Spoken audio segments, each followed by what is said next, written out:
What's up guys, my name is ESO and welcome back to the channel. In today's video I'm going to be giving you my top 10 beginner tips on how to get started in the Elder Scrolls Online.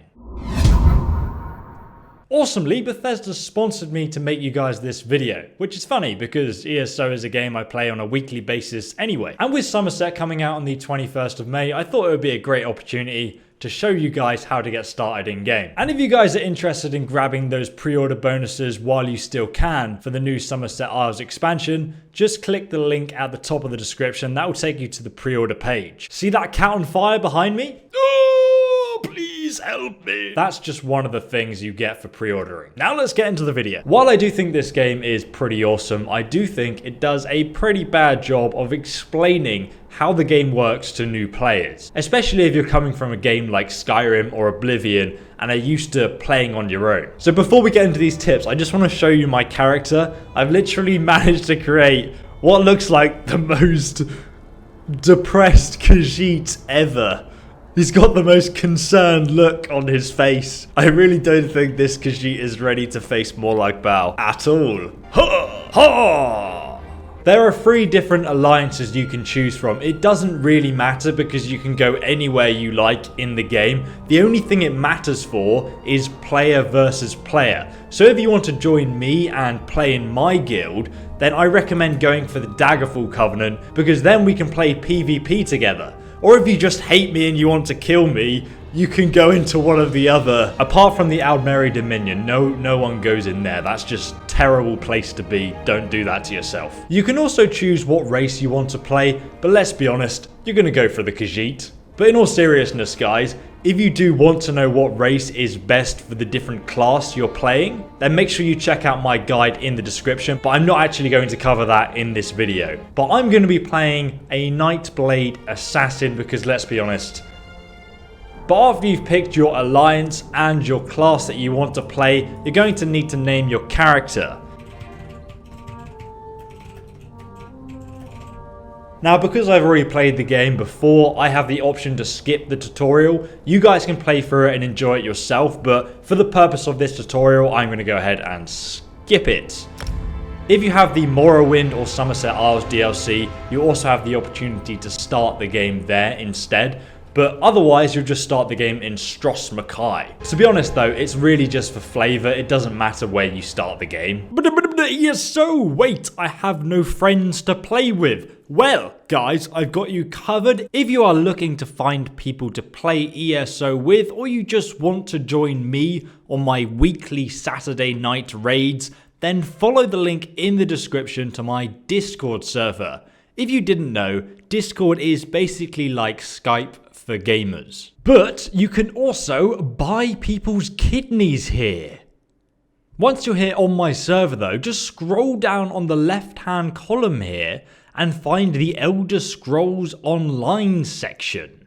Discord are also sponsoring this video, guys, so I'm actually going to be doing some monthly crown giveaway competitions that you can use to buy aesthetic items like derpy looking camel mounts or some crazy armor. If you want to join my guild though, go to the guild invite chat, just leave your username and server in the guild chat and I will add you to my guild. There can only be 500 members though, so please act quickly if you want to join. Once you've joined the guild, all you need to do is go to the roster section. And then you need to find my name just here and then right click and there'll be an option here that says travel to player. Press this and then you'll start fast traveling to me in game. So you guys can literally stalk me in the Elder Scrolls Online. It's that easy. Come and find me in game and then use the point emote to make me feel self-conscious. Let's start off with tip number 1. You should have already leveled up to level 2 and you're going to need to put your skill point somewhere. So let's have a look at this, guys. It's really important if you want to maximize how quickly you level up. Go over to the skills section just here and you'll see here you have your main class skill lines. For the Nightblade you have Assassination, Shadow and Siphoning. What you're going to want to do is learn the Assassination ability. Then we're going to learn one of the Shadow abilities. then we're going to learn one of the siphoning abilities. And as you guys can see, these 3 skills have appeared in my perk bar. And now you've done this, everything that you're going to do from this point is going to level up your 3 skill lines at once. So you'll be leveling up your assassination, shadow and siphoning class skill lines. And as you're leveling, guys, I recommend that you always have 1 skill from each one of these class skill lines in this bar. And then you'll constantly be leveling all of those up as you progress in the game. For now, I also recommend going to Soul Magic and then just putting Soul Trap in here, because you might as well level up right now. You know, you don't have anything else on your skill bar. And don't worry about spending your skill points in the wrong thing, because you can just reset them. That brings me on to my second tip, guys. Your character attributes. What do I do with this? And once again, if you mess up your attributes, it really doesn't matter at all. You can just reset them later on in the game, and you can do that as many times as you like. So basically, guys, if you want to use a Magicka based build, just put everything in Magicka. If you want to use a stamina based build, put everything in stamina. The best way to level up at the start of the game is just to do lots of damage. Even if you want to play a tank at the end game, I still suggest putting pretty much everything into stamina. When you unlock your weapon skills, you're going to want to put 1, for example, in the two-handed skill, which I'm using right now. And I'm going to put that on my skill bar. And then I'm also planning on using a destruction staff with this character, for example. So I'm going to get 1 in the destruction staff, and I'm going to also put that on my skill bar. So now, guys, if you look, I'm leveling up all of my class skills at once. I'm also leveling up my two-handed skill, and I'm leveling up my destruction staff skill as well, all at the same time. Now later on, guys, as you progress, you'll actually unlock your second skill bar, so you'll have the ability to swap between, for example, a two-handed sword and a destruction staff, or a two-handed sword and a bow, and so on. So the reason I've put a skill that I can't use on my skill bar currently is so that as soon as I can use a destruction staff, I can just equip it, and I've already started to level that skill line. I just used the destruction staff as an example, by the way, guys. I'm not actually using one with my Nightblade, just in case any of you guys are copying that. As you play the game and level up your skills, you will eventually get the ability to morph those skills. So if you guys look here, I have leveled up my Assassin's Blade skill, and I can now morph it to either Killer's Blade or Impale. Now, one of the useful things they've added to the game is the skill advisor. So what I'm going to do is I'm going to go to advisor settings, and as you guys can see, there are different types of builds here. Now, depending on what kind of character you want to make, you can either follow one of my build guides linked down below in the description, or you can use this.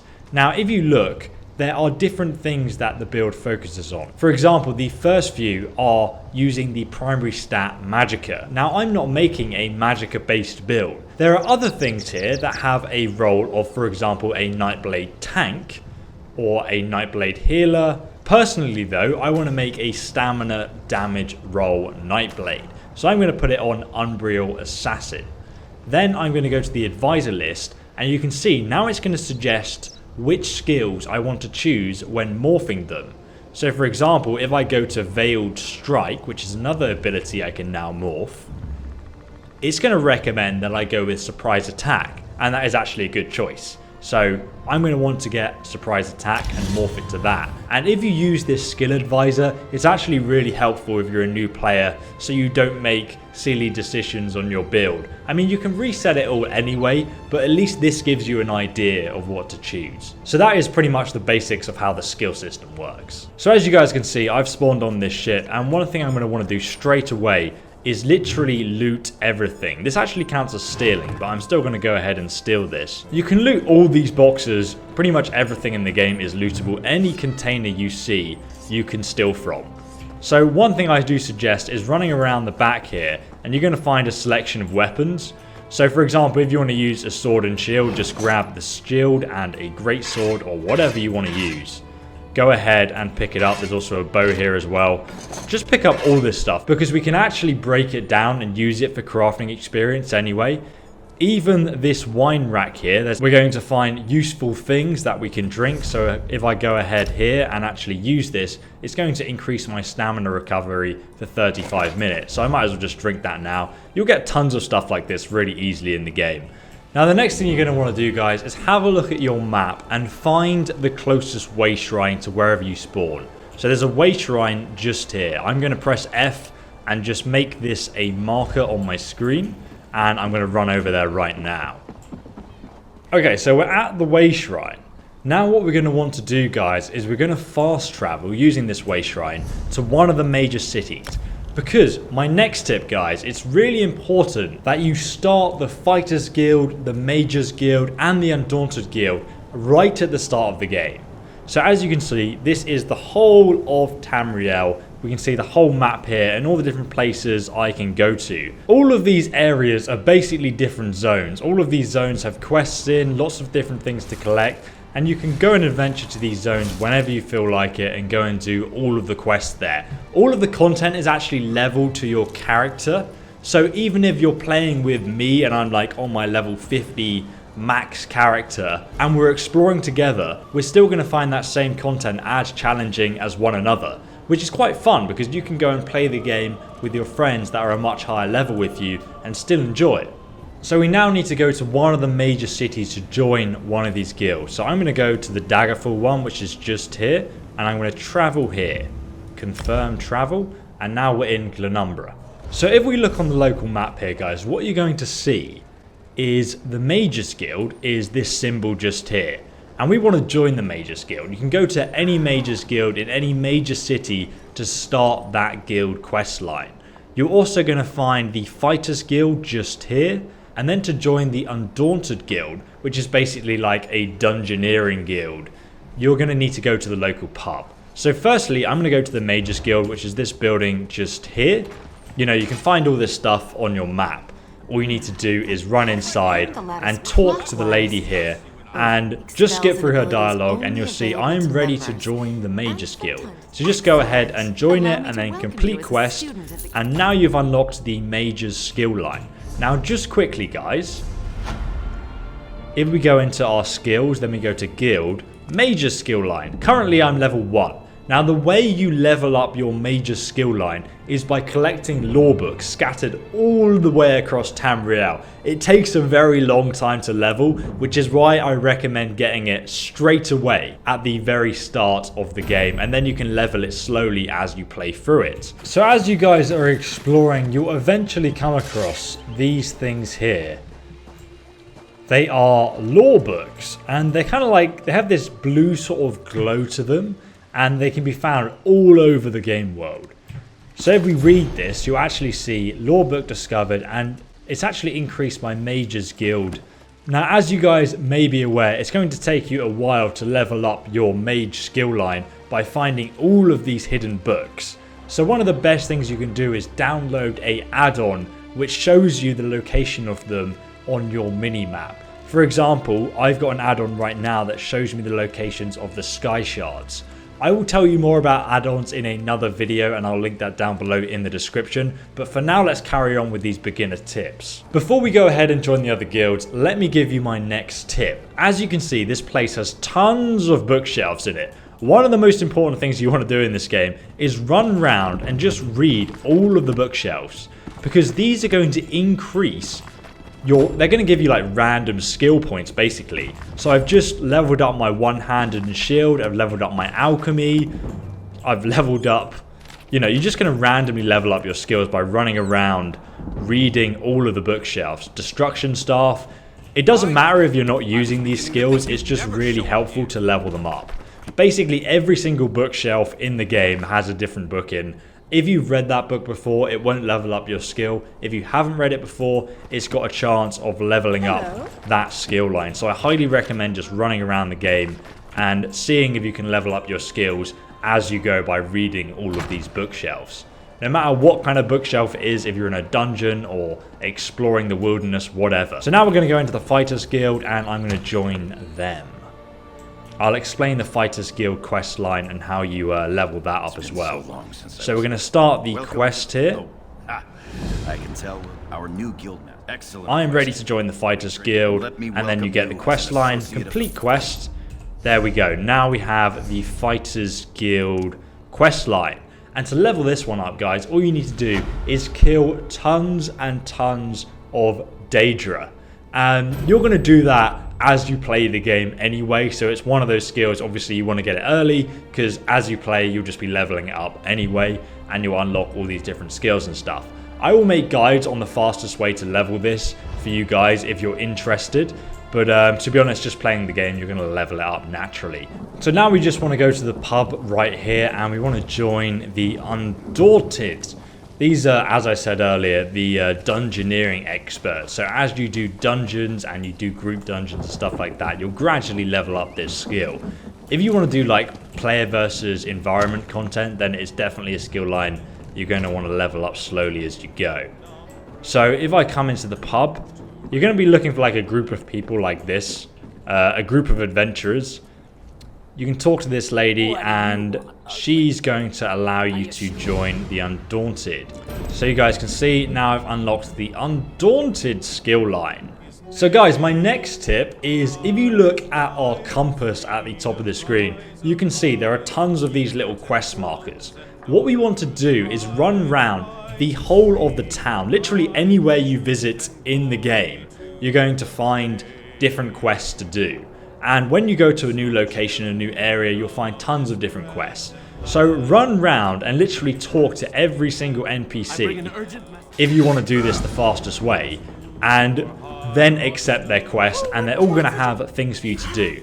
So after you're finished running around the whole city getting lots of quests, open up your journal and you'll see that you can actually tag the different quests that you want to continue in your journal, and you can carry on going on the adventure. You also see that there's a separate guild section, so you can do the Fighters Guild quest line and also the Mages Guild quest line just here.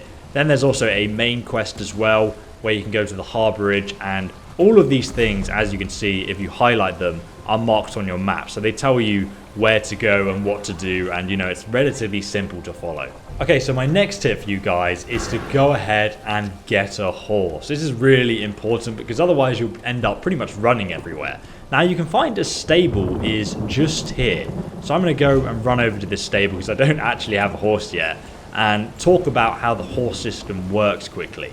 Okay, so we're at the stable now, and I can talk to this lady, and she's going to show me what horses there are for sale. So I can go to buy, and then you can see there is a Bay Dun horse, which is the cheapest horse. And this is 42,000 gold. And it is quite easy to get gold in this game, even at a lower level, but you're not going to be able to afford that for a little while. But don't worry, because when your character reaches level 10, the game will just give you a horse. So you don't need to worry about that. As you guys can see here, at level 10 you get the Sorrel horse.